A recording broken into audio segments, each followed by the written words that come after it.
Hello everyone, welcome to science of life. আজকে আমরা একটি খুবই গুরুত্বপূর্ণ এক্সাম আপডেটের ব্যাপারে আলোচনা করব, দ্যাট ইজ এনএফএসইউ এন্ট্রান্স এক্সাম, অর্থাৎ national forensic science university entrance exam. এই এক্সামটা কবে, এই এক্সামটা দিলে কোথায় ভর্তি হওয়া যায়, তার ক্যাম্পাসগুলো কোথায় কোথায় আছে, এই এক্সামটা দিতে গেলে কি এলিজিবিলিটি ক্রাইটেরিয়া লাগবে, আর এই এক্সামটা আমরা যদি দিয়ে দিই তাহলে আমরা ভবিষ্যতে কোথায় যেতে পারবো, এই সমস্ত জিনিসগুলো নিয়ে আজকের এই ভিডিওতে আলোচনা করব। তোমরা যদি চ্যানেলে নতুন হও তাহলে চ্যানেলটিকে সাবস্ক্রাইব করতে পারো এবং এই ভিডিওটি বন্ধুদের মধ্যে শেয়ার করতে পারো। তাহলে আমরা চলে আসি আমাদের ফার্স্ট টপিকে, যে এই এনএফএসইউটা অ্যাকচুয়ালি কি। দেখো, এনএফএসইউ হচ্ছে ন্যাশনাল ফরেন্সিক সায়েন্স ইউনিভার্সিটি।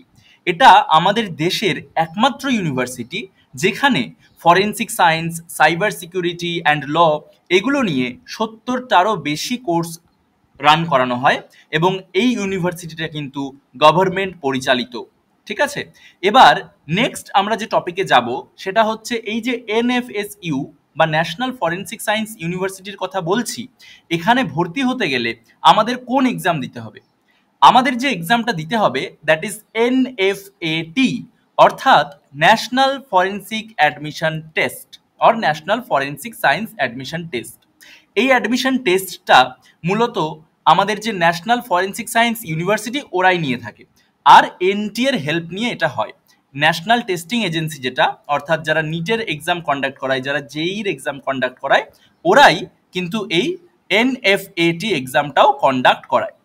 এবার এই এনএফএটি পরীক্ষাটা দেওয়ার পরে তুমি যদি কোয়ালিফাই করো তাহলে তুমি ইন্টিগ্রেটেড পিজি প্রোগ্রামে এনরোল করতে পারবে, অর্থাৎ একসাথে ইন্টিগ্রেটেড বিএসসি এমএসসি করতে পারবে।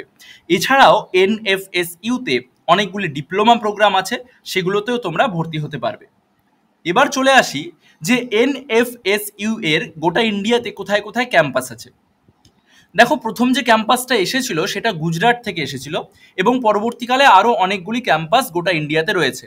তোমরা দেখতে পাচ্ছ এখানে যে গুজরাট, ভোপাল, ধারওয়াদ, দিল্লি, পুনে, গোয়া, গুয়াহাটি, ভুবনেশ্বর, ত্রিপুরা, মণিপুর, এতগুলো জায়গায় এনএফএসইউ এর ক্যাম্পাস রয়েছে।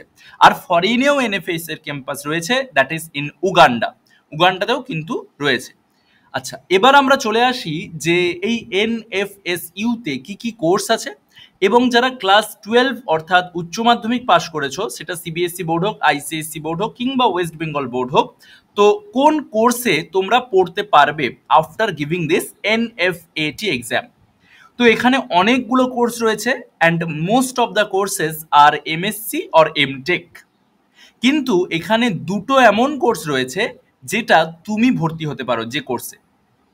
দেখো, এখানে অনেকগুলো কোর্সের মধ্যে সাদা কালারে একটা আলাদা কোর্স করা আছে, that is B Tech M Tech computer science and engineering.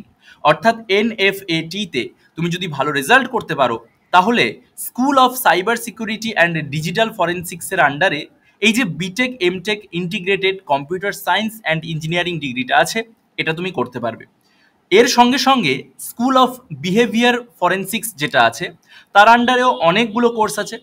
এই অনেকগুলো কোর্সের মধ্যে একটা কোর্স হচ্ছে BSc criminology and forensic science. তুমি এনএফএটি পরীক্ষা দিয়ে এই BSc criminology and forensic science সম্বন্ধেও ডিটেইলে আলোচনা করতে পারবে।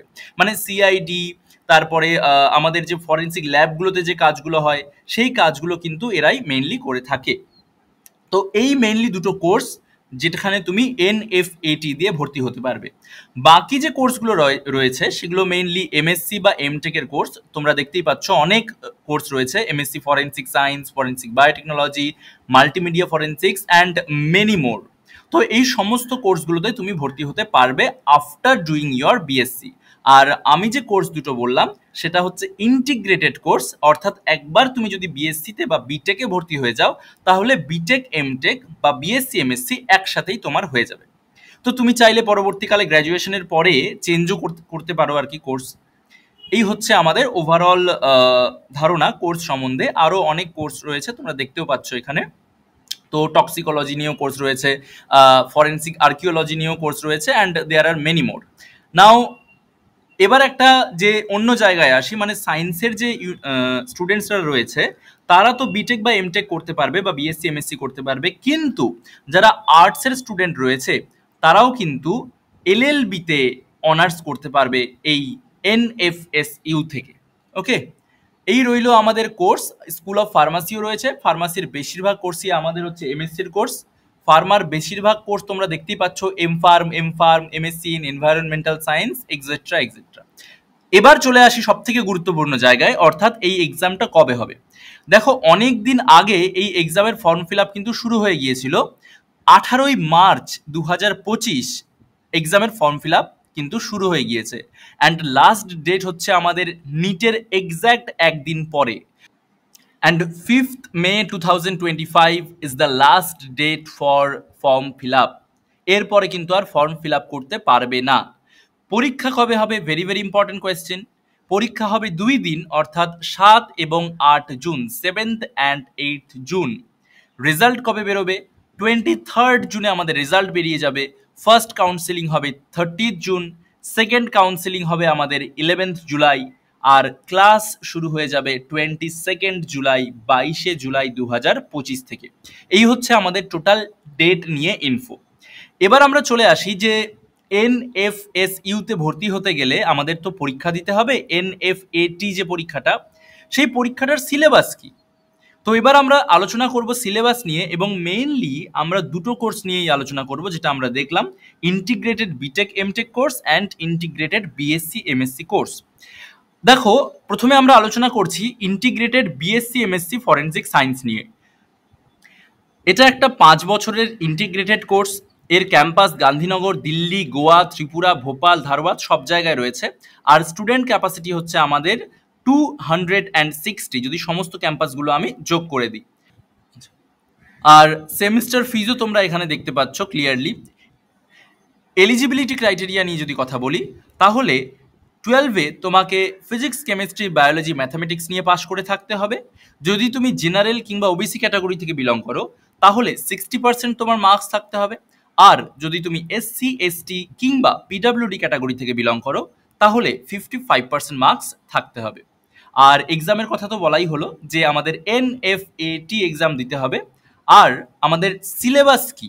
সিলেবাস ক্লিয়ারলি যেটা বলা আছে ওয়েবসাইটে, that is physics, chemistry and বায়োলজির যেটা ক্লাস 12-এর সিলেবাস, সেটাই আমাদের কিন্তু এনএফএটি এর সিলেবাস। আলাদা করে কিন্তু কোনো সিলেবাসের কথা এখানে বলা নেই।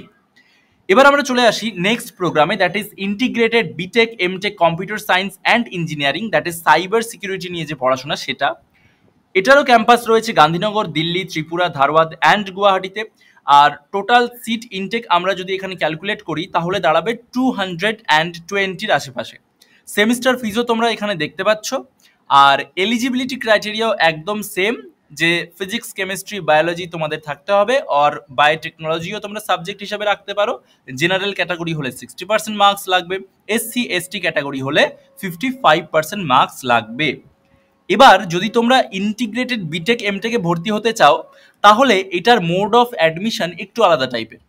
তোমরা দেখতে পাচ্ছ যে 50% যে সিটস আছে, এই যে 220টা বা 30টা সিট আছে, এর মধ্যে 50% সিটস যেই মেইনসের রেজাল্ট দেখে কিন্তু নেওয়া হবে।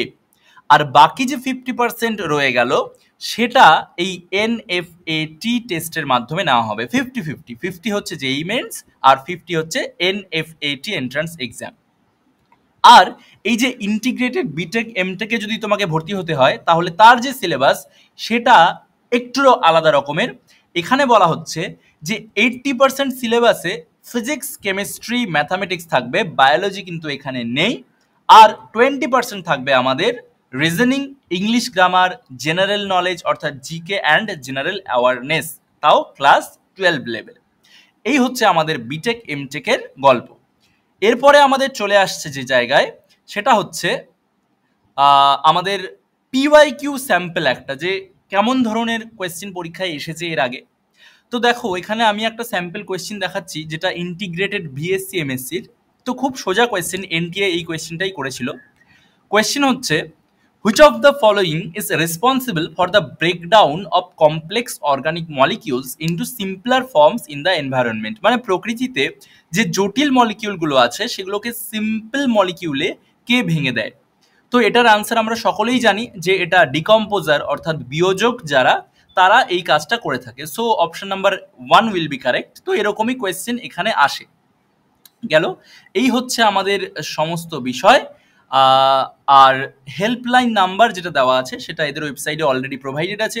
তুমি যে কোনো জায়গা থেকে এই হেল্পলাইন নাম্বারগুলোতে কল করতে পারবে, এবং কোনো ক্যাম্পাস নিয়ে বা কোনো কোর্স নিয়ে তোমার যদি বিশদে জানতে হয়, তাহলে তুমি এই যে নাম্বারগুলো এখানে দেওয়া আছে আলাদা আলাদা ক্যাম্পাসের জন্য, সেখানে ফোন করে জেনে নিতে পারো।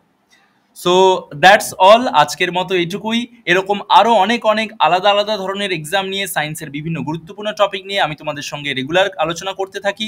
দেখতে থাকো সায়েন্স অফ লাইফ, আর চ্যানেলটিকে ভালো লাগলে সাবস্ক্রাইব করতে পারো। Thank you everyone.